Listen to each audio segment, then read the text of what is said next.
अलंकार पाहिले. काल आपण कार्यात्मक व्याकरणातला अलंकार हा घटक पाहिला होता, उपघटक अलंकार. आता आपण पुढचा घटक बघणार आहोत, तो म्हणजे वृत्त. पुन्हा मी तुम्हाला सांगतो, आपल्याला 25 प्रश्न असतात आणि 25 प्रश्न हे 4 घटकांवर आहेत: आकलन, शब्दसंपत्ती, कार्यात्मक व्याकरण आणि सामान्य ज्ञान. त्यातल्या कार्यात्मक व्याकरणाचा आजचा हा शेवटचा घटक आहे आपला. 13 उपघटकांपैकी 13 उपघटक आहेत. वर्णविचार 1 नंबरला आहे, 2 नंबरला संधी, 3 नंबरला शब्दांच्या जाती, असं करत करत येत काल 12 नंबरला आपण अलंकार पाहिले आणि आजचा 13वा नंबर आहे तो म्हणजे वृत्त. काल आपण सुरुवात केली ती थोडीशी, पण परत एकदा बघू. वृत्त. वृत्त हे प्रकरण पाहण्या अगोदर आपल्याला काही बेसिक गोष्टी समजणं महत्वाचं आहे. त्यामध्ये गद्य, पद्य, वृत्त, मात्रा, लघु, गुरु, गण, यती आणि यतिभंग एवढ्या कन्सेप्ट आपल्या क्लिअर झाल्या. आपल्या स्कॉलरशिपच्या पेपरला याच्यावर सुद्धा प्रश्न विचारला जातो. यती म्हणजे काय, गण म्हणजे काय, मात्रा कशाला म्हणतात. तर काल आपण सुरुवात केली होती की गद्य म्हणजे माणसाचं स्वाभाविक बोलणं, पद्य म्हणजे लयबद्ध शब्द रचनेला पद्य असे म्हणतात.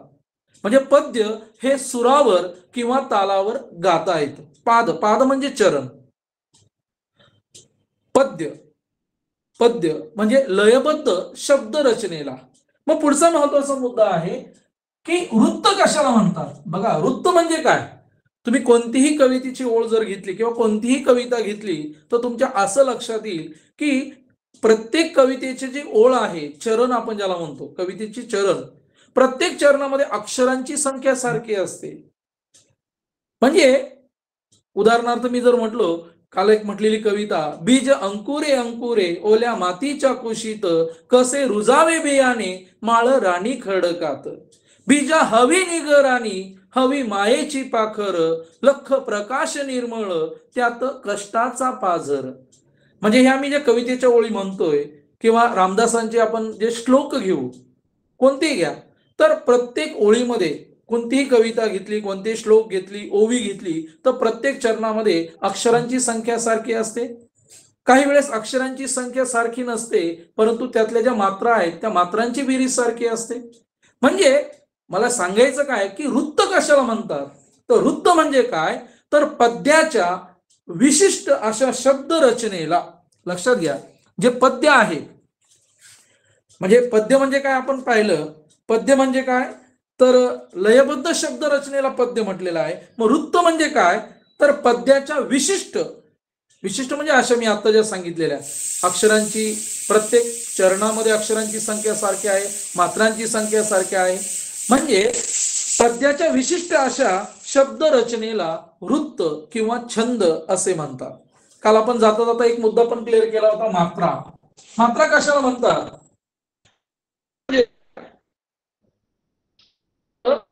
अक्षर एखाद त्याला मात्रा असे म्हणतात. बघा, एक अक्षराचा त्याला मात्रा असे म्हणतात. आणि अक्षरांमध्ये ह्रस्व आणि दीर्घ हे दोनच उच्चार आहेत. अक्षरांमध्ये ह्रस्व आणि दीर्घ हे दोनच उच्चार आहेत. आपण ह्रस्व आणि दीर्घ असंच म्हणतो. अक्षरांचे दोन उच्चार आहेत, ह्रस्व आणि दीर्घ. कवी म्हणजे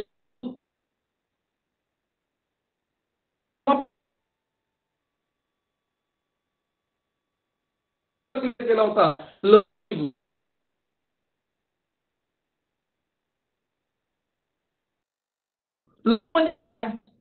जे रस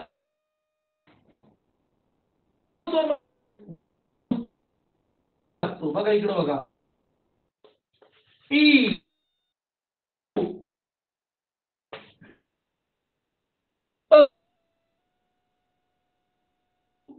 रू आणि नवीन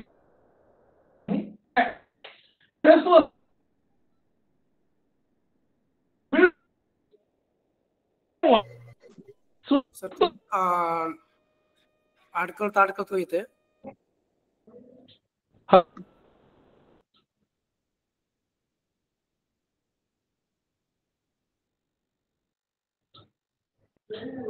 उजागरे सर थोडं अडकळत आलतं. रिपीट सांगा अगोदरच. परत मुद्दा क्लिअर करू का पहिल्यापासून? हा पहिला आताच जस्ट. बरं ठीक आहे. पहा, लघु आणि गुरु पद्याच्या भाषेत अक्षरांमध्ये दोनच उच्चार आहेत, ऱ्हस्व आणि दीर्घ. पद्याच्या भाषेत त्याला आपण लघु आणि गुरु म्हणतो. मग लघु अक्षर कोणाला म्हणतात आणि दीर्घ अक्षर म्हणजे गुरु अक्षर कोणाला म्हणतात? लघु म्हणजे काय तर फळ्यावर लिहिले बघा मी, अ इ उ ऋ ऍ. हे जे ऱ्हस्व स्वर आहेत, हे ऱ्हस्व स्वरयुक्त म्हणजे ह्या ऱ्हस्व स्वरास किंवा ऱ्हस्व स्वरयुक्त अक्षरास म्हणजे क ला पहिली ओलांटी की, ला पहिला कु, मध्ये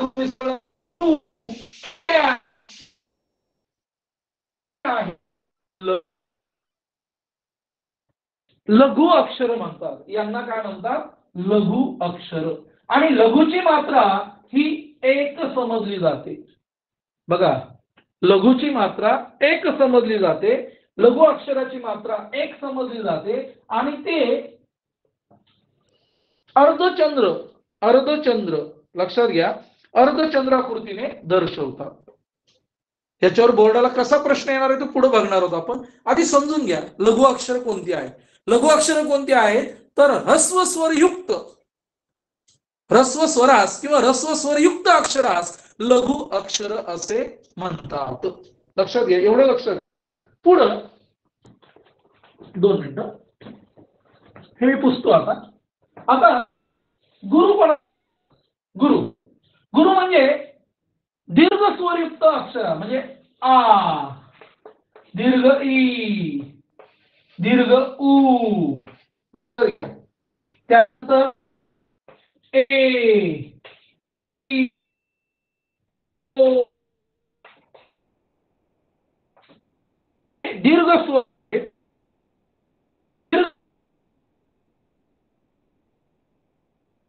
अक्षर असे म्हणजे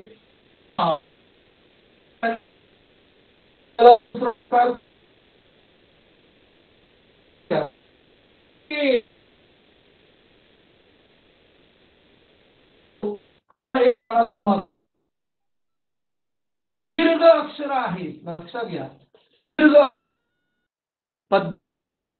गुरु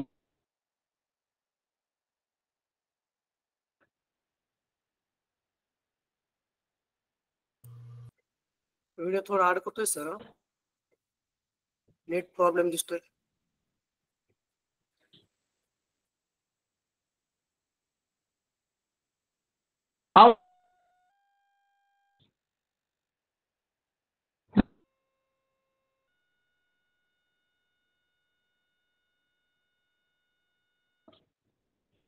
तो वायफाय बंद केला का? हॅलो, आवाज येतोय सर? हा आता येतोय. थोडा आवाज होत चालतो थोडा. हो ठीक आहे. पुन्हा एकदा लक्षात घ्या, लघु अक्षर आणि गुरु अक्षर कोणाला म्हणतात? लघु अक्षर आणि गुरु अक्षर कोणाला म्हणतात? लघु स्वरयुक्त स्वरास लघु आणि गुरु स्वरयुक्त, गुरु म्हणजे दीर्घ आणि लघु म्हणजे ह्रस्व. एवढं लक्षात ठेवा. तर गुरुची मात्रा 2 आणि ते आडव्या रेषेने म्हणजे त्याला आपण संयोग चिन्हाने ते दर्शवलं जातं. हे फार महत्वाचं आहे. लघु गुरु आपल्याला समजलं पाहिजे. कोणता अक्षर लघु आहे आता पुढे बघणार आहोत. लघु गुरु कसं ओळखायचं, लघु गुरु कसं ओळखायचं हे जर समजलं तर त्याच्यावर तुम्हाला प्रश्न बोर्डाला विचारला जातो. कसा तो मी नंतर सांगतो, पण आधी एक कन्सेप्ट क्लिअर करून घ्या. पुढचं आहे गण. हे गण फार महत्वाचं आहे. लघु गुरु समजलं सगळ्यांना? उजागरे सर, लघु गुरु आला लक्षात मध्ये? हा बरोबर. चला पुढचं आहे गण. हे बघा मी इथं गण, गण म्हणजे काय पुन्हा एकदा लक्षात घ्या. गण कशाला म्हणतात तर एका वाक्यात सांगायचं झालं तर कवितेतील अक्षर मोजण्याचं माप म्हणजे गण. बघा परीक्षेला गाळायला जागा कधी कधी विचारली जाते. कवितेतील अक्षरे मोजण्याचे माप यास टिंबटिंब असे म्हणतात. मग पर्याय 4 दिलेले असतात, मात्रा, गण, यती, वृत्त, काही विचारलं जातं. तर कवितेतील अक्षर मोजण्याचं माप म्हणजेच गण. लक्षात घ्या. आता जे पद्य आहे पद्याच्या चरणातील अक्षरांचा लघुगुरुक्रम मांडून वृत्तांची लक्षणं ठरवताना त्यातील 3-3 अक्षरांचा एक गट करून मांडण्याची जी पद्धत आहे त्यालाच गण असे म्हणतात. बघा 3-3 अक्षरांचा एक एक गट लघुगुरुक्रम मांडला जातो. लघुगुरुक्रम मांडून 3-3 अक्षरांचा एक गट करून मांडण्याची जी पद्धत आहे यांनाच आपण गण असे म्हणतो. आणि ती 8 गण आहेत. बघा मी फळ्यावर लिहितो 8 गण. आणि ती 8 गण ही एकाच सूत्रामध्ये आहेत. पाठ करायची गरज, हे सूत्र पाठ करून टाका. यमा तारा जभान सलगा, यमा तारा जभान सलगा. बघा आणि याच्यात मी बघा य म्हटलं लघु, य मा मा म्हणजे आ मिसळ आहे, दीर्घ स्वर आहे म्हणून ते लघु. बघा हा हे गुरु. य म्हणजे फक्त ह्रस्व स्वर आहे, मा म्हणजे दीर्घ स्वर आहे, ता म्हणजे दीर्घ आहे, म्हणजे म्हणून मी लघु गुरु असं क्रम मांडून टाकलाय. आता याच्यावरून 8 प्रकार कसे पडतात हे लक्षात घ्या. हे एकाच याच्यात मांडलेले आहे. आता 8 बघा म्हणजे य गण म्हणजे य माता, य माता म्हणजे लघु गुरु गुरु याला म्हणतात य गण. म्हणजे अशी कंडिशन जर असेल लक्षात घ्या याला म्हणतात आद्य लघु. आद्य लघु म्हणजे पहिलं लघु आहे दोन्ही गुरु आहे. आद्य लघु. परीक्षेला कधी कधी असा प्रश्न विचारला जातो हा कोणता गण आहे, या गणाचं नाव काय, तर या गणाचं नाव आहे य गण. हे आपल्याला माहिती पाहिजे. म्हणजे लघु गुरु गुरु, लघु गुरु गुरु म्हणजे हा कोणता गण आहे तर हा आहे य गण. म्हणजे या एका सूत्रात बघा. आता जर तिन्ही गुरु असेल, सर्व गुरु तिन्ही गुरु असेल लक्षात घ्या सर्व गुरु तर मा ता रा, मातारा. बघा हे य सोडलं य माता. आता पुढचं मातारा, 3 अक्षर म्हणजे सर्व गुरु. सर्व म्हणजे कोणता गण आहे म गण. लक्षात ठेवा. परीक्षेला जर विचारलं सर्व गुरु कोणता गणाचा प्रकार आहे, सर्व गुरु म्हणजे म गण. तिसरा प्रकार आहे बघा. तिसरा प्रकार बघा. आता मी क्रमाने नाही मांडले तुमच्या, आता इथं फळा छोटा आहे म्हणून परत एकदा बघा मी तो मांडतो. म्हणजे य मा ता, मा ता रा, ता रा ज, नंतर रा ज भा, रा ज भा, ज भा न, ज भा न, भा न स, भा न स. आता न स ल, न स ल. बघा 1 2 3 4 5 6 7 न स ल. आता स ल गा, स ल गा. बघा हे 8 प्रकार 1 2 3 4 5 6 7 आणि 8 हे 8 गण आहेत. हे लक्षात घ्या हे 8 गण आहेत. सगळ्यांना दिसत असेल बघा. याच्यावरून करायचं 3-3 अक्षर पकडायची. य माता, मातारा, ताराज, राज भा, ज भान, भान स, न स ल, स ल गा. आणि याच्यावरून आता य गण म्हणजे काय तर लक्षात घ्या. य गण म्हणजे काय इथं आपण लक्षात घ्या. लघु गुरु गुरु, मातारा म्हणजे गुरु गुरु गुरु, तारा म्हणजे ता म्हणजे गुरु, रा म्हणजे गुरु आणि ज म्हणजे लघु. रा म्हणजे गुरु, ज म्हणजे लघु, भा म्हणजे गुरु, ज म्हणजे लघु, भा म्हणजे गुरु, न म्हणजे लघु. भा म्हणजे गुरु, न म्हणजे लघु, स म्हणजे लघु. न स ल म्हणजे सगळे लघु आहेत. आणि स लघु, ल लघु, गा गुरु. म्हणजे यावरून आपल्याला 8 गणाचे प्रकार, य गण, म गण, त गण, र गण, ज गण, भ गण, न गण आणि स गण, या 8 गणांची नावं हे एक म्हणजे 8 गणांचे प्रकार ह्या एकाच सूत्रामध्ये आहेत. फार सोपं आहे बा. यमा तारा जभान सलगा, एवढं सूत्र लक्षात ठेवा. यमा तारा जभान सलगा. आणि मग याचा लघुगुरु क्रम मांडला की 3-3. मग तुम्हाला जर म्हटलं की मध्यगुरु, मध्यगुरु, मध्यगुरु म्हणजे कोणता? ज गण. इथं लक्षात घ्या, मध्यगुरु म्हणजे ज गण. तुम्हाला जर म्हटले की मध्य लघु, मध्य लघु म्हटल्यावर र गण. मध्य लघु म्हणजे र गण. सर्व लघु, सर्व लघु म्हणजे कोणता गण आहे? हा न गण आहे. सर्व लघु. अंत्य लघु, अंत्य लघु म्हटलं की हा आहे त गण. सर्व गुरु म्हटल्यावर म गण. आद्य लघु म्हटलं की य गण. आता राहिलंय आद्य गुरु म्हटलं की भ गण. आणि अंत्यगुरु, अंत्यगुरु म्हटलं की स गण. तर अशा प्रकारे हे 8 गणांची नावं आहेत. वृत्तामध्ये बघा, कोणत्याही वृत्ताचं लक्षण ठरवण्यासाठी, कोणत्याही वृत्ताचं लक्षण ठरवायचं असेल तर 3-3 अक्षरांचा लघुगुरु क्रम मांडला जातो. प्रकार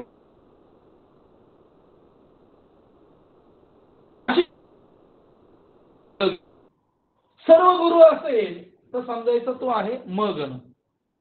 2 गुरु आहेत आणि शेवटी लघु आहे तर म्हणजे त्याला समजायचं त गण. म्हणजे हे 8 गण हे एकाच, पाठ करायची गरज नाही, फक्त यमा तारा जवान सलगा आणि लघुगुरूचा क्रम मांडा आणि मग 3-3 अक्षर पकडून एक एक गट तयार करा. त्याच्यावरून तुम्हाला गण कळेल. य गण कोणता, म गण कोणता, भ गण कोणता, स गण कोणता. स गण म्हटलं की 2 लघु आहेत, अंत्यगुरु आहे, हे लक्षात ठेवा. तर अशा प्रकारे तर यावरून आपल्याला गणाचे प्रकार 8 प्रकार हे लक्षात येतात. आता पुढचा कन्सेप्ट क्लिअर करायची आपल्याला, ती म्हणजे यती. यती म्हणजे काय? फार सोपं आहे. यती म्हणजे काय तर आपण कवितेची ओळ म्हणताना किंवा कवितेचं चरण म्हणताना आपण मध्येच थांबतो. हे काल्पनिक आहे.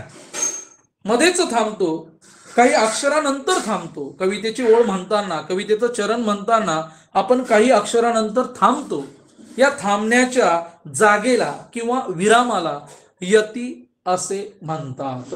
बघा, यती म्हणजे काय? फार सोपं आहे. यती म्हणजे काय पुन्हा एकदा लक्षात घ्या की कवितेचं चरण म्हणताना, कवितेचं चरण म्हणताना किंवा कवितेची ओळ म्हणताना आपण ठराविक अक्षरानंतर थांबतो. उदाहरणार्थ, मी मगाशीच कवितेची कोणती कविता घ्या, बा अनवाणी पायाचा, इथं चाला पण थांबलो. बा अनवाणी पायाचा ठसा मातीत उठतो, भाळा वरल्याना घामाचा पाना नभाला फुटतो. ही आळशी कविता इयत्ता 8वी मधली. तर पुन्हा एकदा लक्षात घ्या, यती म्हणजे काय तर यती म्हणजे आपण कवितेचं चरण म्हणताना ठराविक अक्षरानंतर थांबतो. या थांबण्याच्या जागेला किंवा विरामाला यती असे म्हणतात. आणखीन एक उदाहरण, मना सज्जना. बघा, मना सज्जना तू कडेनेची जावे. म्हणजे मना सज्जना तू कडेनेची जावे. म्हणजे या ठिकाणी तू या अक्षरानंतर थांबतो. मना सज्जना तू कडेनेची जावे म्हणजे तू नंतर आपण थांबलेलो आहे.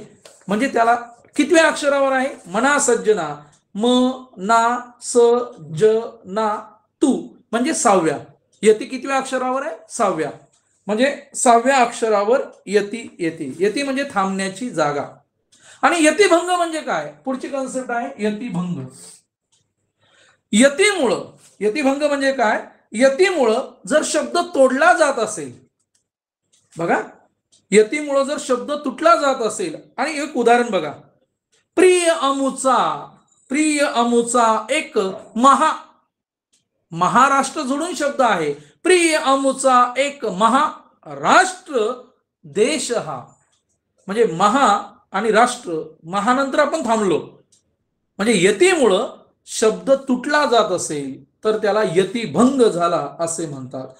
बहु असोत सुंदर संपन्न की महा, म्हणजे संपन्न हा जो शब्द आहे सवर अनुस्वार आणि मग थांबतो मग पन्न, म्हणजे लक्षात येईल. बहुत असो सुंदर संपन्न की महा, प्रिय अमुचा एक महाराष्ट्र देश हा. म्हणजे यतीमुळं जर एखादा शब्द तुटला जात असेल तर त्याला यतिभंग झाला असे आपण म्हणतो. तर एवढ्या कन्सेप्ट आपल्याला आधी क्लिअर झाल्या पाहिजेत. वृत्त या प्रकरणावर काय काय प्रश्न येतात हे पुढे बघणार आहोत आपण, पण तुम्हाला आधी या कन्सेप्ट जर क्लिअर झाल्या तरच आपल्याला कळेल. तर अशा प्रकारे तुम्हाला 8 गणांचे प्रकार समजले. यमातारा जबान सलगा या एका सूत्रामध्ये ते सगळे 8 प्रकार ओवलेले आहेत, हे तुमच्या लक्षात येईल. आता पुढे आहे वृत्तांचे प्रकार.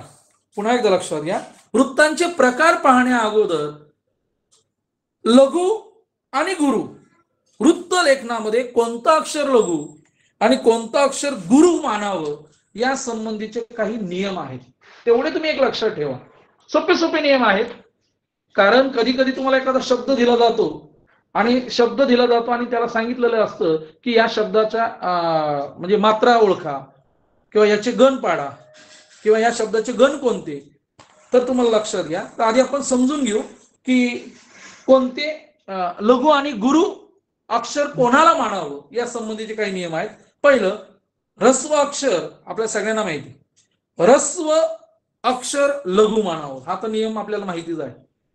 म्हणजे जर परीक्षेमध्ये म्हणजे नुसता क आला, लक्षात घ्या क, तर क हे अक्षर आपण माहितीये लघुच मानणार. म्हणजे ऱ्हस्व स्वरयुक्त अक्षर म्हणजे ऱ्हस्व अक्षर हे लघु मानावे.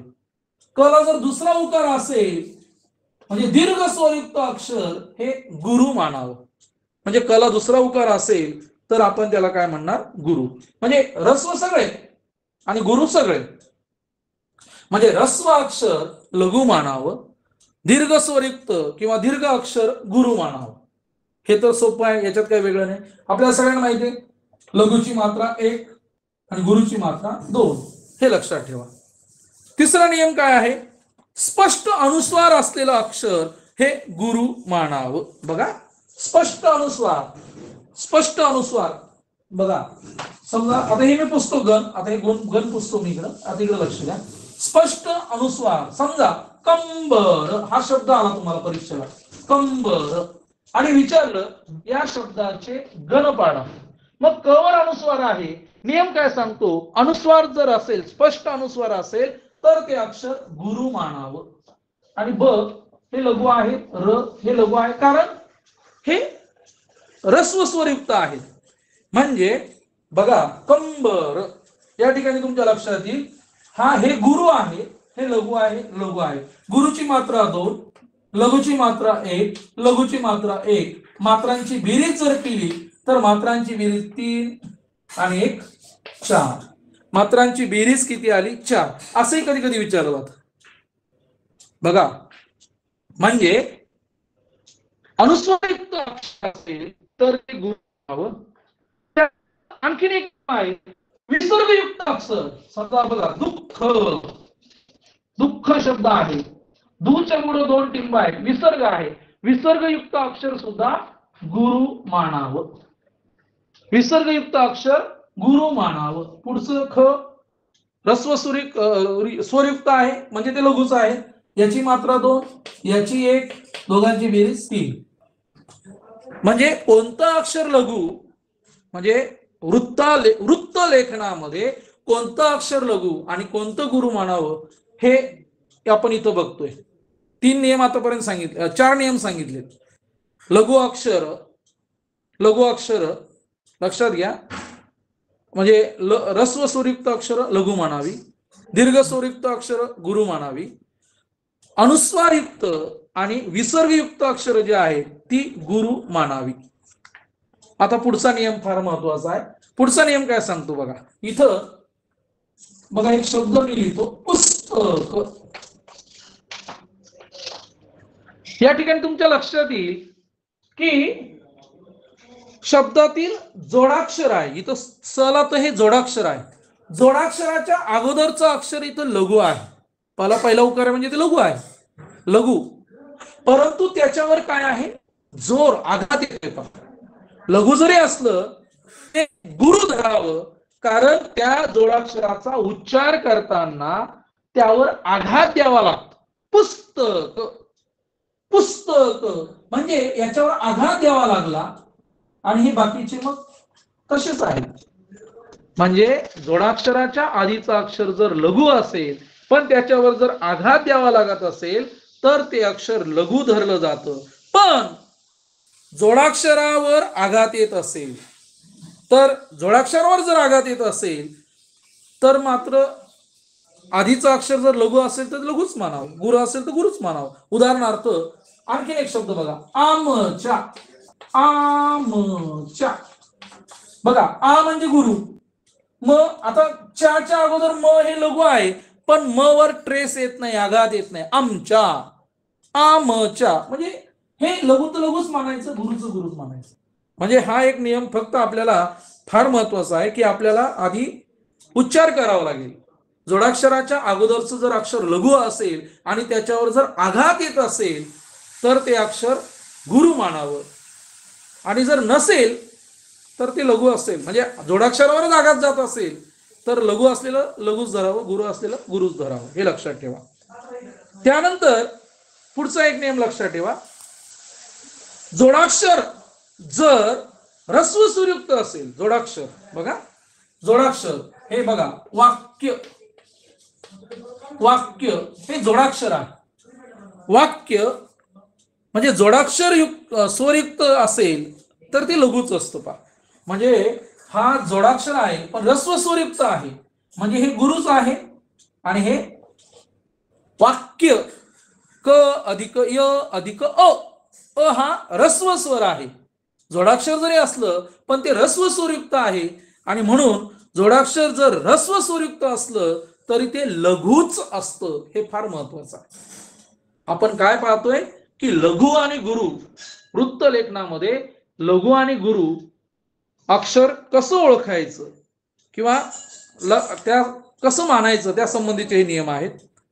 त्यानंतर पुढचं आहे काव्यपंक्तींमध्ये. बघा, काव्यपंक्तींमध्ये तीन तीनचे गट केल्यानंतर, काव्यपंक्तींमध्ये तीन तीनचे गट करून शेवटी एक किंवा दोन अक्षर जर शिल्लक राहिली तर लघु आणि गुरु अक्षरांसाठी, लघु असेल तर ल आणि गुरु असेल तर ग, किंवा गुरु गुरु, दोन्ही गुरु असतील तर गुरु गुरु, ग ग असं मानलं जातं. बघा, कवितेचं चरण आहे, तीन तीन अक्षरांचा गट केला आणि शेवटी दोन अक्षर उरली. लघु असेल तर त्याला ल म्हणायचं, गुरु असेल त्याला ग म्हणायचं, ल ग, किंवा दोन्ही गुरु असतील तर त्याला ग ग असं म्हणायचं. लक्षात घ्या, इथं शेवटी बघा ल आणि ग म्हणजे लघुला ल, गुरुला गु, ग असं लक्षात ठेवा. आता जर काव्यपंक्तीच्या अखेरीस लघु स्वरयुक्त अक्षर आलं आणि ते दीर्घ उच्चारलं जात असेल, म्हणजे कवितेच्या शेवटी एक अक्षर आहे आणि ते दीर्घ उच्चारलं जात, तेव्हा ते तरी दाखवावा भुजंग प्रयात, त शेवटी त हे दीर्घ मानलं जातं. म्हणजे काव्यपंक्तीच्या अखेरीस लघु स्वरयुक्त अक्षर आलं आणि ते जर दीर्घ उच्चारलं जात असेल तर ते गुरु मानावं. तर अशा प्रकारे हे वृत्त लेखनाचे म्हणजे लघु गुरुक्रम ठरवण्याचे नियम आहेत. हे नियम व्यवस्थित पुन्हा एकदा लक्षात ठेवा, तुमच्याकडे असतील, परत एकदा रिपीट करा म्हणजे तुमच्या लक्षात येईल. फार सोपे सोपे नियम आहेत, काय अवघड नाही. मला वाटतं आता काहींचे सांगता सांगता लक्षात पण आले असतील. बघा, फार महत्वाचे नियम आहेत. उदाहरण लक्षात ठेवलं लक्षात येईल तुमच्या. ह्रस्व स्वरयुक्त लघु, दीर्घ स्वरयुक्त गुरु, अनुस्वर असेल गुरु, विसर्ग असेल गुरु, जोडाक्षर असेल त्याच्या अगोदरचा अक्षर लघु असेल पण त्याच्यावर जर आघात येत असेल तर ते गुरु मानायचं, लघु असलं तरी गुरु मानायचं. आणि नसेल येत आघात आणि लघु असेल तर लघुच माना. सगळ्यात महत्वाचं कवितेचं शेवटचं अक्षर आहे आणि ते दीर्घ उच्चारलं जात असेल पण ते लघु असेल तरी ते गुरुच मानावं, एवढं लक्षात ठेवा. तर अशा प्रकारे या ठिकाणी वृत्तातील काही कन्सेप्ट आपण क्लिअर केल्या. आता आपल्याला जसं अलंकारामध्ये 3च अलंकार होते आपल्याला, बघा मी कालचा पुन्हा रिपीट करतोय. शब्दालंकारामध्ये यमक अलंकार होता आणि अर्थालंकारामध्ये उपमा आणि उत्प्रेक्षा हे 2 अलंकार होते. तसं इथं सुद्धा वृत्ताचे प्रकार बघा, वृत्तांचे प्रामुख्याने 2 प्रकार पडतात. मी इथे लिहिलं बघा, अक्षरगण वृत्त आणि मात्रा वृत्त. अक्षरगण वृत्त, आता आपल्याला अक्षरगण वृत्तच आहेत, मात्रा वृत्त नाही. पण आपल्याला माहिती पाहिजे अक्षरगण वृत्त कशाला म्हणतात. तर अक्षरगण वृत्त म्हणजे काय, कवितेच्या प्रत्येक चरणामध्ये, कवितेचं कोणतंही चरण घेतलं तर प्रत्येक चरणात जर तुम्ही अक्षरांची संख्या मोजली तर ती सारखीच असते. पहिल्या चरणामध्ये 12 असेल तर दुसऱ्या चरणामध्ये पण 12, तिसऱ्या चरणामध्ये पण 12, चौथ्या चरणामध्ये सुद्धा 12.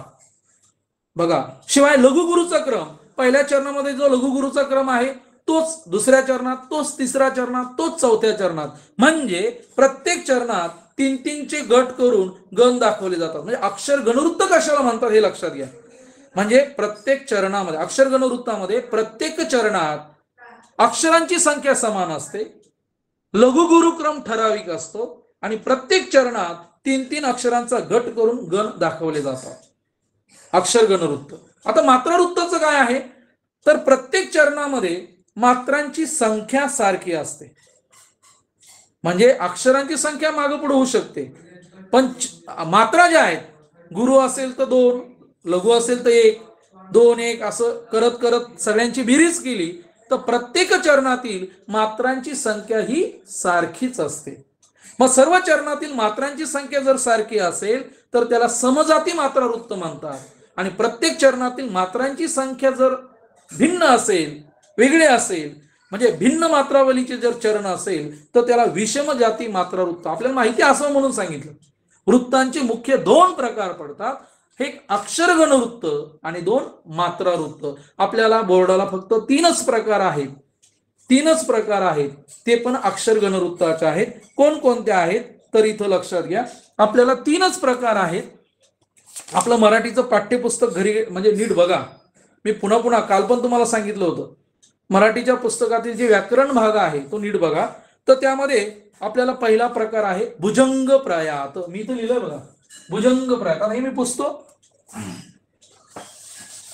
भुजंग प्रायात हा आपल्याला भुजंग प्रायात. आता याचं बघा, रामदास स्वामींचे जेवढे काही मनाचे श्लोक आहेत हे सगळे भुजंग प्रयात मध्येच आहेत. आपल्या पुस्तकामध्ये सुद्धा तेच उदाहरण दिलेलं आहे बघा. मना श्रेष्ठ धारिष्ठ जीवी धरावे, मना बोलणे नीच शोषित जावे, स्वये सर्वदा नम्र वाचे वदावे, मना सर्व लोकांसी रे निववावे. म्हणजे तुम्ही जर कोणतेही बघा, भुजंग प्रायात लक्षणं पाठ करून टाकायची. भुजंग प्रायात या वृत्ताचं लक्षण काय आहे तर तुम्ही जर श्लोक बघितला, सदा सर्वदा योग तुझा घडावा, हा श्लोक सुद्धा जरी घेतला तर तुमच्या लक्षात येईल की त्यामध्ये 12 अक्षर आहेत. बघा, भुजंग प्रायातामध्ये प्रत्येक चरणात 12 अक्षर असतात. यती बघा, यती 6व्या व 12व्या अक्षरांवर असते. लक्षात ठेवा, यती म्हणजे प्रत्येक चरणामध्ये 12 अक्षर आहेत आणि यती 6व्या अक्षरावर, 12 म्हणजे शेवटी थांबणारच आहे आपण, पण यती 6व्या अक्षरावर असते. आणि सगळ्यात महत्वाचं गण, य गण आहे. य गण म्हणजे कोणता, आद्य लघु. एक उदाहरण मी तुम्हाला सांगतो. बघा, एक 4 चरण आहेत, मी 4ही लिहित नाही, शेवटचं चरण लिहितो. मना, इथं लिहितो मना, मना सर्व लोकांसी, मना सर्व लोकांसी रे निववावे, निववावे. तिथं जागा कमी पडली. बघा, अक्षर मोजा. 1 2 3 अक्षर बघा. 1 2 3, 1 2 3, 1 2 3, 1 2 3, 3 अक्षरांचा गट आहे बघा. 1 2 3 4, चारित्रिक 12 म्हणजे भुजंगप्रायात या वृत्ताचं लक्षण म्हणजे प्रत्येक चरणामध्ये 12 अक्षर आहेत प्रत्येक चरणात. आता बघा म नास म म्हणजे लघु, ना गुरु, सर्व रफार आहे, रफारा अगोदरच म्हणजे ट्रेस याच्यावर आला स वर म्हणून ते गुरु आहे. तुम्ही म्हणाल स हे रस्व स्वरयुक्त आहे, पण सर्व वर रफार आहे, ते रफार म्हणजेच ते जडाक्षर आहे. लक्षात घ्या तो र आहे. तुम्हाला माहितीये र हे अक्षर जोडाक्षरामध्ये 4 प्रकारे वापरलं जातं, हे माहिती असलं पाहिजे. र म्हणजे एक काकपद, एक आडवी तिरपी रेघ, एक आडवी आणि एक रफा. इथं बघा मग हे लघु आहे, हे गुरु आहे, हे गुरु आहे. लोकांस हे लघु आहे, हे गुरु आहे, हे गुरु आहे. व लघु वा वा हा आणि वे. आता ही कंडिशन कुठं आहे? गुरु सॉरी लघु गुरु म्हणजे यगण. आपण यगण म्हणजे भुजंगप्रायात या वृत्ताचं लक्षण काय आहे? प्रत्येक चरणात 12 अक्षर, यती 6व्या अक्षरावर आणि भुजंगप्रायाताचे गण आहेत य य य य 4 वेळा य, चारित्रिक 12. एक गण म्हणजे 3 अक्षर. तर अशा प्रकारे आता परीक्षेला मी नंतर तुम्हाला बोर्डाचे माझ्याकडे पेपर आहेत, मागच्या 3-4 पेपरला कसा प्रश्न आला होता ते मी नंतर सांगतो. आधी मी 3 प्रकार सांगून देतो, मग पुढे जाऊ आपण. दुसरा हॅलो बोला सर. हा थोडं स्पीडने घ्या म्हणलं, भरपूर हो हा वसंत तिलका, इकडे लक्ष द्या. वसंत तिलका या वृत्तामध्ये 4 चरण आहेत. वसंत तिलका या वृत्तामध्ये सुद्धा बघा वसंत तिलका, वसंत ऋतू आहे. वसंत तिलका त्याचं नाव आहे, वृत्ताचं नाव आहे अक्षरगण वृत्त. हे सुद्धा अक्षरगण वृत्त आहे, 3 अक्षरगण वृत्त आहेत. याच्या बघा प्रत्येक चरणामध्ये 14 अक्षर आहेत. 12 अक्षर म्हटलं भुजंगप्रायात, 14 अक्षर हे लक्षात ठेवायचं. 12 14 वसंत तिलका. यती 8व्या अक्षरावर, यती 8व्या आणि शेवटचं 14 पण म्हटलेलं आहे पुस्तकामध्ये, 14 पण दिलंय, काय अडचण नाही. शेवट आपण थांबतोच. आणि या वृत्ताचं लक्षण काय आहे बघा. या वृत्ताचं लक्षण आहे म्हणजे गण आहेत. वसंत तिलकाचे गण आहेत त भ ज ज ग ग. आता तुम्ही म्हणाल 14 अक्षर म्हटल्यावर 3 गट, 3 याचे 4, चारित्रिक 12 आणि 2 उरतात, शेवटचे 2 उरतात अक्षर आणि ते दोन्ही गुरु आहेत म्हणून ते ग ग. तर याच्यामध्ये तुमच्या लक्षात येईल की पुस्तकामध्ये उदाहरण दिलेलं आहे. 3-3चे गट करा, 3-3चे गट करा, लघुगुरुक्रम मांडा आणि तुमच्या सहज लक्षात येईल की त्याच्या धनास मग केवळ नाश ही पायी. बघा द्रव्यास हे गमन मार्ग यथावकाश की दान भोग अथवा तिसरा विनाश. जो घे न भोग जरी पात्र करी न देही त्याच्या धनास मग केवळ नाश पाही. तर तुमच्या लक्षात येईल की फक्त लक्षणं पाठ करून ठेवा, याच्यावर काही नाही. तुम्ही लक्षणं पाठ करा वसंत तिलकाची आणि त्याच्यानंतर 3रं वृत्त आहे ते म्हणजे मालिनी. याच्या सुद्धा 4 चरण असतात. प्रत्येक चरणामध्ये 15 अक्षर आहेत म्हणजे 12 भुजंगप्रायात, 14 वसंत तिलका आणि 15 म्हटलं की मालिनी वृत्त. यती 8व्या अक्षरावर बघा, यती 8व्या अक्षरावर आणि या वृत्ताचे गण पडतायत. 15 म्हटल्यावर तुमच्या लक्षात येईल, 15 म्हटलं की गण किती पडतील. 15ला आपण समजा 3ने भागितलं की 3×5 = 15 म्हणजे 3 अक्षरांचा म्हणजे 5 गण असतील. यांचे कोणते तर या वृत्ताचे गण आहेत न न म, न न म य, न न म य य, न न म य य हे गण पडतात. म्हणजे यावरून तुमच्या लक्षात येईल की आपल्याला 3 वृत्त आहेत, फार सोपे आहेत, काही टेन्शन घ्यायचं नाही. फक्त लक्षात ठेवायचं प्रत्येक वृत्ताचं लक्षण तुम्ही पाठ करून ठेवा. तुम्हाला भुजंगप्रायात म्हटलं की किती अक्षर आहेत, यती कोणत्या अक्षरावर आहेत, गण किती पडतात. भुजंगप्रायात म्हटलं की 4 वेळा य 12 अक्षर आहेत, इकडं म्हटलं की 14 अक्षर आहेत आणि मालिनी म्हटलं की 15 अक्षर आहेत. तर एवढं लक्षात ठेवा. आता प्रश्न कसे विचारले जातात बघा. माझ्याकडे बोर्डाचे पेपर आहेत, पटकन मी तर माझ्याकडे हा 2018चा बोर्डाचा पेपर आहे पहा, 2018चा बोर्डाचा पेपर आहे. तर याच्यावर बघा तुम्ही असं प्रत्येक पेपर बघायचा आहे आणि त्या पेपरमध्ये वृत्तावर कोणता प्रश्न विचारलेला आहे, वृत्त किंवा अलंकार किंवा बघा याच्यात कोणता प्रश्न विचारला बघा, भुजंग प्रयाग या वृत्तामध्ये प्रत्येक चरणात किती अक्षरे असतात. आता किती सोपा प्रश्न आला बघा, भुजंग प्रयाग या वृत्तामध्ये प्रत्येक चरणात किती अक्षर आहेत, 12. आपलं पाठ असेल तर पटकन 12 लिहून मोकळं होणार आपण.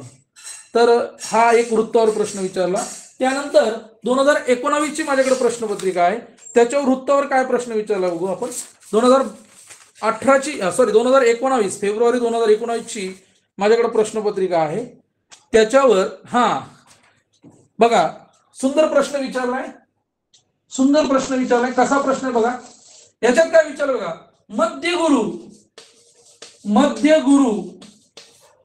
मध्यगुरु असणारा गण ओळखा. मध्यगुरु असणारा गण ओळखा. आता मध्यगुरु असणारा मग त्यांनी काय दिलंय बघा, यमाचा पहिला पर्याय, दुसरा आहे भास्कर, तिसरा आहे जनास आणि चौथा आहे ताराप. हे 4 पर्याय दिले. मग आपण काय करणार, यमाचा म्हटल्यावर तुमच्या लक्षात य म्हणजे लघु, मा म्हणजे गुरु, चा म्हणजे गुरु. बघा इथं लक्षात आलंय भास्कर, बघा भा याच्यावर ट्रेस आलाय म्हटल्यावर गुरु, भास्कर गुरु म्हणजे लघु लघु, जनास लघु, गुरु लघु, गुरु गुरु लघु. बघा हे आपण मांडलंय. हे कसं मांडलंय तुम्ही लक्षात घ्या.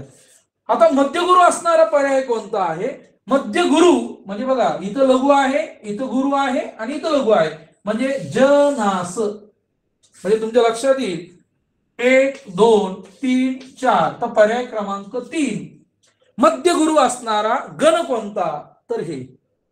परीक्षेला असे शब्द देतात आणि विचारलं जातं गणपाडा. म्हणजे माझ्याकडे 2019ची प्रश्नपत्रिका आहे, त्याच्यामध्ये आलेला हा प्रश्न आहे. 2020ची माझ्याकडे एक बोर्डाची प्रश्नपत्रिका आहे, याच्यावर आलेला प्रश्न फार सुंदर होता. काय प्रश्न होता बघा, पुढील पैकी भुजंग प्रयात वृत्ताचं उदाहरण कोणतं. आता भुजंग प्रयात या वृत्ताचं उदाहरण कोणतं. मग त्यांनी 4 श्लोक दिलेले आहेत. पहिलं दिलंय, मना सज्जना तू कडेनेची जावे, न होऊनी कोणास दुःख व्हावे. दुसरे कवितेची ओळ आहे, आरक्त होय फुलुनी प्रणयी पलाश, फेकी रसाला तरुई मधुवंश पाश. असं 3 दिलेले आहेत म्हणजे ओळी. मग आपल्याला सगळ्यांना माहिती की भुजंग प्रयात या वृत्ताचं लक्षण काय आहे की प्रत्येक चरणामध्ये अक्षर. जर 12 ज्या कवितेच्या चरणात एका 12 असेल, एका 14 असेल, 15 असेल, 12 सगळ्याच्यात असणार नाही. 4ही पर्याय 12 असणार नाही. नोंदवा तर 2 पर्याय 12 असू शकतं. तर याच्यामध्ये तुमच्या लक्षात येईल की पर्याय क्रमांक 1 मध्ये म्हणजे 12 भुजंग प्रयात. 12 कुठं आहेत, 1 2 3 4 5 6 7 8 9 10 11 12 पहिल्यामध्ये आहे. 1 2 3 4 5 6 7 8 9 10 11 12 13 14. चौथा मध्ये 14 आहे, म्हणजे पहिल्यामध्येच 12 आहे. हे मोजले, 3 अक्षरांचा गट केला आणि कळलं की संपलं. तर अशा प्रकारे तर कसे प्रश्न विचारले जाऊ शकतात हे मी तुम्हाला इथं टाकलेले आहेत. म्हणजे वृत्त या प्रकरणावर कसे प्रश्न विचारले जाऊ शकतात, खूप कसे लक्षणावर विचारलं जातं बघा. आणखी एक सुंदर प्रश्न आहे बघा, तो प्रश्न तुम्हाला माहिती असावा म्हणून मी तो प्रश्न तयार केलाय बघा. एक प्रश्न तयार केला बघा, वसंत तिलका, लक्षात घ्या, वसंत तिलका या वृत्ताबाबत चुकीचं विधान कोणतं. फार महत्वाचा प्रश्न आहे, समजून घ्या. ज्या मुलांना वाटलं फार सोपं आहे. आता बघा, वसंत तिलका म्हणजे वसंत तिलकाची लक्षणं तुमच्या डोळ्यासमोर आली पाहिजेत. पहिलं बघा, प्रत्येक चरण 4 अक्षर, प्रत्येक चरण 14 अक्षरांचं असतं. प्रत्येक चरणातील शेवटची 2 अक्षर गुरु असतात. बघा, प्रत्येक चरणातील शेवटची 2 अक्षर गुरु असतात. 8व्या अक्षरावर येती असते आणि हे मात्रा वृत्त आहे. तर लगेच आपल्याला लक्षात येईल की या वृत्ताबाबतचं चुकीचं विधान वसंत तिलक हे अक्षरगण वृत्त आहे. तीनही आपल्याला जे प्रकार आहेत हे तीनही अक्षरगण वृत्त आहे, मात्रा वृत्त नाही. म्हणजे चुकीचं विधान चौथं आहे. पण काही मुलांना वाटेल प्रत्येक चरणातील शेवटची 2 अक्षरं, अरे ह्याच्यात 14 अक्षरं आहेत, म्हणजे 4 गण पाडले, 4 त्रिक 12, 2 अक्षर उरली ती गुरुगुरु असतात, म्हणून त्याला ग ग म्हणतो. म्हणून प्रत्येक चरणातील शेवटची 2 अक्षर ही गुरु असतात, हे विधान सुद्धा बरोबर आहे. म्हणजे या 4 पर्यायातील चुकीचं विधान कोणतं, तर एक सोपं विधान दिलेलं आहे त्यांनी की हे मात्रावृत्त आहे, हे चुकीचं विधान आहे. वरची तीनही विधानं बरोबर आहे. म्हणजे असा एखादा फसवा प्रश्न विचारला जातो, आपल्याला लक्षणं दिली जातात आणि विचारलं जातं यातलं चुकीचं लक्षण कोणतं किंवा यातलं बरोबरचं लक्षण कोणतं. त्यामुळं वृत्ताच्या लक्षणांचा बारकाईनं आपण अभ्यास करावा. तर या ठिकाणी वृत्त प्रकरण कितीही घेतलं तरी आपल्याला अजून भरपूर उदाहरण आहेत, पण वेळेचं बंधन आहे. पुढचा एक टॉपिक आहे तो थोडक्यात मी घेतो. सामान्य ज्ञान घटक क्रमांक 4 घटक क्रमांक 4 आकलन, शब्दसंपत्ती, कार्यात्मक व्याकरण आणि शेवटचं घटक आहे सामान्य ज्ञान. त्याच्या स्पष्ट सांगितलंय इयत्ता 1 पासून तर इयत्ता 8वी पर्यंत तुम्हाला जे जे काही लेखक कवी याच्यावर आधारलेलं सामान्य ज्ञान आहे. तुम्ही म्हणाल की आम्हाला फक्त सामान्य ज्ञानामध्ये काय काय विचारलं जाऊ शकतं, तुम्हाला मी एक सांगतो की तुमची सगळी मराठीची पाठ्यपुस्तकं घ्या आणि पाठ्यपुस्तकांचे जे लेखक कवी आहेत त्यांचा अभ्यास करा. त्यांनी कोणती पुस्तकं लिहिली, त्यांनी कोणती आत्मचरित्र लिहिली आणि त्याच्यावर तुम्हाला प्रश्न. कवितेच्या बघा प्रत्येक पुस्तकाच्या मागे संतवाणी असते. कोणतंही पुस्तक काढा, 5वीचं घ्या, 6वीचं घ्या, 8वीचं मागे संतवाणी आहेत. कधी कधी एखादी ओळ दिली जाते आणि वरील ओवी कोणत्या संताची आहे किंवा संत कवयित्री, म्हणजे याच्यावर प्रश्न. बघा एक साधा प्रश्न आहे, पु ल देशपांडे यांची ख्याती कोणत्या साहित्य लेखनामध्ये आहे. आता पु ल देशपांडे यांची ख्याती 2 अचूक पर्याय ओळखा. नाटककार, काव्यलेखन, कादंबरीकार, विनोदी लेखन. मग पु ल देशपांडे यांची ख्याती कोणत्या साहित्य लेखनामध्ये आहे, तर 2 अचूक पर्याय नोंदवायचे. मग पु ल देशपांडे हे नाटककार आहेत आणि पु ल देशपांडे हे विनोदी लेखन करणारे आहेत, हे काव्यलेखन किंवा कादंबरीकार नाहीत. आता प्रत्येक कवीचं टोपण नाव वगैरे मी काही सांगत बसत नाही, तुमच्याकडे डाटा तो फीड आहे. अज्ञातवासी कोणाला म्हणतात, कवी बी कोणाला म्हणतात, बालकवी कोणाला म्हणतात, हे तर माहिती पाहिजेच आपल्याला. लक्षात घ्या कोणाला काय म्हणतात, कोणते. आता सगळ्यात महत्वाचं, मागच्या वेळेस एक प्रश्न आला होता, जागल्या म्हणजे दगडू मारुती पवार, दया पवार, बऱ्याच जणांना आलं नाही. असं काहीतरी विचारलं जातं. म्हणजे आपल्याला क्रमिक पुस्तकातलंच असतं, हे लक्षात ठेवा. हे पुस्तकाच्या बाहेरचं नसतं, पण आपण ते बारकाईने पाहत नाही. त्यांच्या कोणत्या कविता, आता बघा 8वीला भरपूर धडे आहेत. 8वीचं जर तुम्ही मराठीचं पुस्तक काढलं, 8वीचं मराठीचं पुस्तक जर हातात घेतलं तर तुमच्या सहज लक्षात येईल की 8वीला जे जे काही प्रकरणं आहेत. आता थांबा 2 मिनिटं, मी मराठीचं पुस्तक हातात घेतो. तर 8वीचं जर मराठीचं पुस्तक तुम्ही हातात घेतलं तर तुम्हाला जे जे काही कवी आहेत, लेखक आहेत, तर त्यांची पुस्तकं, मग माधव विचारे, यदुनाथ थत्ते, वसंत जोशी, विभाने माडे, डॉक्टर दत्ता भोसले, ऐश्वर्य पटेकर, विठ्ठल उमप, मच्छिंद्र ऐनापुरे, कृष्णशास्त्री चिपळूणकर, अचित गोडपोले, दीपा देशमुख, हेमंत, म्हणजे अशा प्रकारे सुरेश भट, डॉक्टर विश्वास येवले, संत तुकाराम आणि संत सावता माळी यांच्या 2 तुम्हाला हे सुद्धा आहे. परीक्षेला कधी कधी असा प्रश्न विचारला जातो बघा, पूर्ण भक्त आम्हा ते भक्ती दाविती, घडावी संगती तयाशीच, किंवा मागणे हे आम्हा, मागणे ते आम्हा, नाही हे कोणासी, आठवावे संतासी, हेची खरे, वरील ओवी कोणत्या संतांची आहे असं म्हटलं जातं. आता ही ओवी आपल्याला तर 5वी 6वी 7वी प्रत्येकाच्या संतवाणी आहे, त्या नीट बघा आणि मग कोणते संत आहे, कोणाची ओवी आहे थोडंसं लक्षात ठेवा, म्हणजे तुम्हाला त्याच्यावरून ते लिहिता येईल. आम्हा घरी धन शब्दांचीच रत्ने, शब्दांचीच शस्त्रे यत्न करू. आम्हा घरी धन शब्दांचीच रत्ने, शब्दांचीच शस्त्रे यत्न करू, वरील ओवी कोणत्या संतांच्या आहे. म्हणजे संत तुकाराम 8वीच्या पुस्तकात आहे, आपण कधी पाहतच नाही आणि मग ते अरे हे तर आमच्या पुस्तकातच होतं. म्हणून लक्षात घ्या की मराठीची क्रमिक पाठ्यपुस्तकं जी आहेत, इयत्ता पहिलीपासून म्हणतो मी, पण पहिली जाऊ द्या, पण चौथी, पाचवी, सहावी, सातवी त्याला आलेले लेखक, कवी. आता राम गणेश गडकरी तुम्हाला सगळ्यांना माहिती. राम गणेश गडकरी, गोविंदाग्रज म्हटलं की राम गणेश गडकरी. पण बाळकराम या टोपण नावाने त्यांनी लेखन केलेलं आहे. गोविंदाग्रज या नावाने त्यांनी कविता लिहिल्या आहेत राम गणेश गडकरींनी, आणि बाळकराम या नावाने त्यांनी म्हणजे गद्य लेखन आपण ज्याला म्हणतो त्यांनी लिहिलेलं आहे. म्हणजे त्यांची नावं आहे. बालकवी म्हटलं की त्र्यंबक बापूजी ठोंबरे. तर अशा पद्धतीने अशी सगळ्यांची नावं तुमच्याकडे, माझ्याकडे आता भरपूर लिस्ट आहे, तुमच्याकडे पण आहे. वेगवेगळ्या ठिकाणी तू गोळा करा, वाचा. पण ही तर माहिती असू द्याच, पण त्याचबरोबर तुम्हाला पाठ्यपुस्तकामध्ये असलेले जे लेखक, कवी आहेत, त्यांनी लिहिलेली पुस्तकं, त्यांनी लिहिलेली त्यांना मिळालेले पुरस्कार, हे पण तुम्ही लक्षात ठेवा.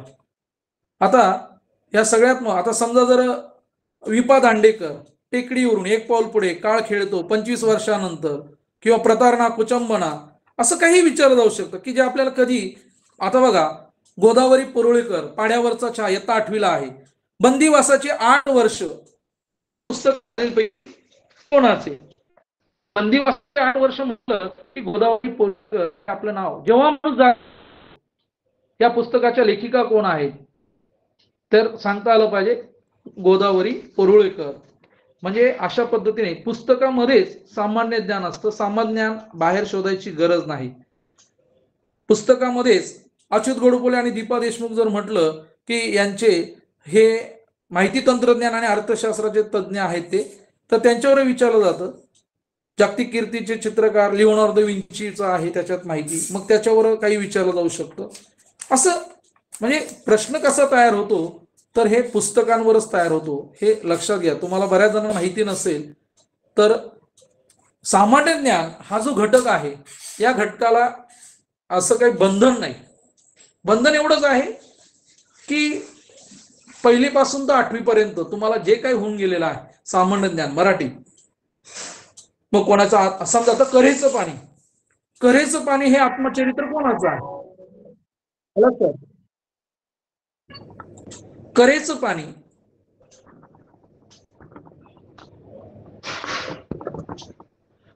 पाणी बघा, कऱ्हेचं पाणी हे टिंबटिंब आहे.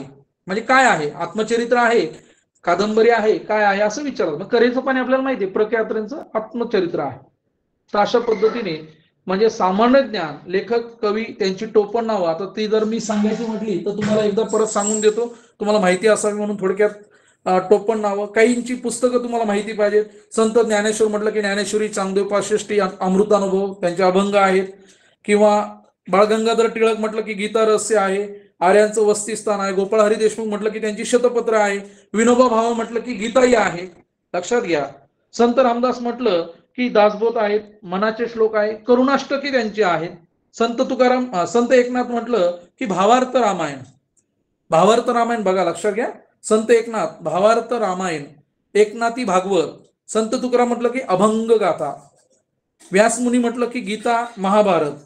वि. वा. शिरवाडकर म्हटलं की नटसम्राट, दुसरा पेशवा, कोणतेय नाटकामध्ये ययाती आणि देवयानी, जान्हवी, विशाखा, जीवन लहरी. म्हणजे प्रल्हाद केशव अत्रे म्हटलं की साष्टांग नमस्कार, तो मी नव्हेच, मोरूची मावशी. नाटकं, झेंडूची फुलं, विडंबन काव्य आहे त्यांचं. कऱ्हेचं पाणी हे त्यांचं आत्मचरित्र आहे. कवी दत्त म्हटलं की दत्तात्रय कोंडो घाटे. आधुनिक वाल्मिकी विचारलं होतं बघा आता, गदी माडगुळकर, आधुनिक वाल्मिकी त्यांना म्हणतात. मागच्या एका बोर्डाच्या परीक्षेला आलं होतं बघा. त्यानंतर साने गुरुजींचं पूर्ण नाव, आचार्य अत्रेंचं पूर्ण नाव असं कधी कधी विचारलं जातं. किंवा कवी संजीव म्हटलं की कृष्णाजी गंगाधर त्रिवेदी. मोरोपंत म्हटलं की मोरोपंत रामचंद्र पराडकर. केशव कुमार म्हटलं बघा, केशव कुमार प्र. के. अत्रे, प्रल्हाद केशव अत्रे यांना केशव कुमार म्हणतात. आणि केशव सुत कृष्णाजी केशव दामले यांना केशव सुत म्हणतात. आणि केशव कुमार प्र. के. अत्रेंना म्हटलं जातं. कवी गिरीश, शंकर केशव कानिटकर गिरीश. विनायक जनार्दन करंदीकर. त्यानंतर माधवानुज काशीनाथ हरी मोडक यांना माधवानुज म्हणतात. कवी बी. नारायण मुरलीधर गुप्ते. कवी बी, कवी अनिल आत्माराम रावजी देशपांडे, कवी अज्ञातवासी दिनकर गंगाधर केळकर, कवी पी सावळाराम निवृत्तीनाथ रावजी पाटील. तर अशा प्रकारे अजूनही भरपूर यादी आहे. आपण आरती प्रभू वगैरे कोणाला म्हणतात, किंवा काही स्वातंत्र्य आहे त्याच्यामध्ये लोकहितवादी कोणाला म्हणतात. कुंजविहारी म्हणजे हरिहर गुरुनाथ सलगर, सुभाषचंद्र बोस, सुभाषचंद्र जानकीदास बोस, लक्षात ठेवा. त्यानंतर काही प्रसिद्ध लेखक आहेत किंवा काही ज्ञानपीठ पुरस्कार विजेते आहेत. कोण आहेत ज्ञानपीठ पुरस्कार मराठीमध्ये साहित्यात कोणाकोणाला मिळालेला आहे ते पाठ करून ठेवा. आतापर्यंत मराठीमध्ये कोणाकोणाला ज्ञानपीठ पुरस्कार, कोणत्या कादंबरीला मिळालेला आहे. तर सामान्य ज्ञान, मराठी विषयाशी सामान्य ज्ञान, मी तर म्हणतो ज्यांचा अभ्यास 8वी पर्यंत झाला ठीक आहे, 9वी 10वीचंही पुस्तक एकदा डोळ्याखालून काढून घ्या, काय अडचण नाही, पटापटा काढून घ्यायचं. फावल्या वेळेमध्ये कोणकोणते धडे आहेत, कोणकोणते लेखक आहेत, त्यांनी कोणकोणती पुस्तकं लिहिलीत हे लिहून काढा. हे आधीच तयारी व्हायला पाहिजे. आता दिवस कमी आहेत, कमी दिवसामध्ये आता आपल्याला जास्तीत जास्त मराठी हा जो विषय आहे, पुन्हा एकदा सांगतो, 25 मार्क म्हणजे 25 प्रश्न आहेत, 50 गुणांचा पेपर आहे मराठीमध्ये. मी म्हणतो आपल्याला काहींना असं वाटतं सोपं आहे, पण लक्षात ठेवा प्रश्न असा फिरून विचारलेला असतो की आपल्याला कधी कधी उत्तर जवळच असतं पण सापडत नाही, आणि मग आपण गडबडून जातो. आता वचन, लिंग किंवा विभक्ती प्रत्यय इतकी सोपी प्रकरणं आहेत, तरी पण आपलं चुकते. विभक्तीचा प्रत्यय कोणता ओळखायला विचारलं की आपला चुकतो. लक्षात घ्या. म्हणजे विभक्तीचा प्रत्यय ओळखताना जर अनेक वचने असेल तर ते एकवचनी करून त्यांचा विभक्ती प्रत्यय ओळखावा लागतो. कांदे अनेक वचन आहे, कांदा एक वचन आहे, प्रत्यय नाहीच आहे विभक्तीचा, कुठलाही प्रत्यय नाही, असं वाक्य दिलेलं असतं. आणि आधुनिक शब्दाचं आपल्याला कधी कधी विभक्ती प्रत्यय ओळखायला विचारला जातो, कारकार्थ विचारला जातो, क्रियापदाचा अर्थ विचारला जातो. भरपूर आहे. आता वेळ कमी आहे, व्याकरण म्हणजे सगळंच आहे, पहिल्या प्रकरणापासून शेवटच्या प्रकरणापर्यंत. पण आपलं बारकाईनं आणि आता जास्तीत जास्त सराव करा. कोणकोणते बघा, बोर्डाचं पेपर तयार करण्याचं स्ट्रक्चर ठरलेलं आहे, घटक ठरलेले आहे, त्याच्या बाहेर ते जात नाही. फक्त उदाहरण प्रश्न फिरून विचारला जातो.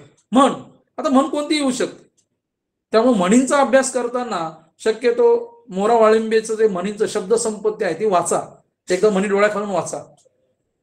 तुम्हाला काही चौकोनात शब्द दिलेले असतात आणि अर्थपूर्ण म्हण तयार करा, किंवा अर्थ दिलेला असतो, या अर्थाची कोणती म्हण आहे असं ओळखायला असतं. तर या पद्धतीने म्हणजे करावं तितकं थोडं आहे. काहींना असं वाटतं आमचा अभ्यास झाला, पण अभ्यास शेवटपर्यंत होत नसतो. आज पुन्हा आपण वृत्त पाहिले. वृत्तामध्ये फार सोपं आहे, वृत्तावरचा कोणताही प्रश्न आला तर चुकू नका, हक्काचा मार्क आहे. 3च प्रकार आहेत वृत्ताचे, अक्षरगण वृत्त आहेत, भुजंग प्रयात, वसंत तिलका आणि मालिनी. 3ही अक्षरगण वृत्त आहेत. 12, 14, 15 अक्षर किती आहेत प्रत्येक चरणात असं पाठ करायचं. यती कितव्या याच्यावर आहेत, गण कोणकोणते आहेत हे पाठ करून ठेवा, म्हणजे तुम्हाला परीक्षेत काही अडचण. गणाचे प्रकार पाठ करून ठेवा आणि एकाच सूत्रात आहे, यमा तारा जबान सलगा, म्हणजे गण तुमच्या लक्षात राहील. यती म्हणजे काय, गण म्हणजे काय, मात्रा म्हणजे काय, ह्या साध्या साध्या व्याख्या पाठ करून ठेवा. परीक्षेला त्याच्यावरही प्रश्न विचारला जातो. तर अशा प्रकारे माझा जो घटक होता सामान्य ज्ञान, त्याच्यावर तुम्हाला मी सांगितलंय, बरंचसं सांगितलं. तुम्ही आता तयारी करायची आहे. तुम्हाला आता मला वाटतं आपल्याला अण्णाभाऊ साठेंचं पण प्रकरण आहे. मग अण्णाभाऊ साठे, विठ्ठल उमप यांना मिळालेले पुरस्कार, त्यांनी लिहिलेली पुस्तकं, याच्यावर पण प्रश्न विचारला जाऊ शकतो. म्हणून अण्णाभाऊ साठे किंवा त्यांच्या ज्या कोणत्या कादंबऱ्या आहेत त्याच्यावर प्रश्न विचारला जाऊ शकतो. म्हणून मी आता तुम्हाला कसा तयारी करायची हे सांगितलंय, त्यामुळे तुम्ही आता तशा पद्धतीने तयारीला लागा. या ठिकाणी मी थांबतो. धन्यवाद. बोला सर.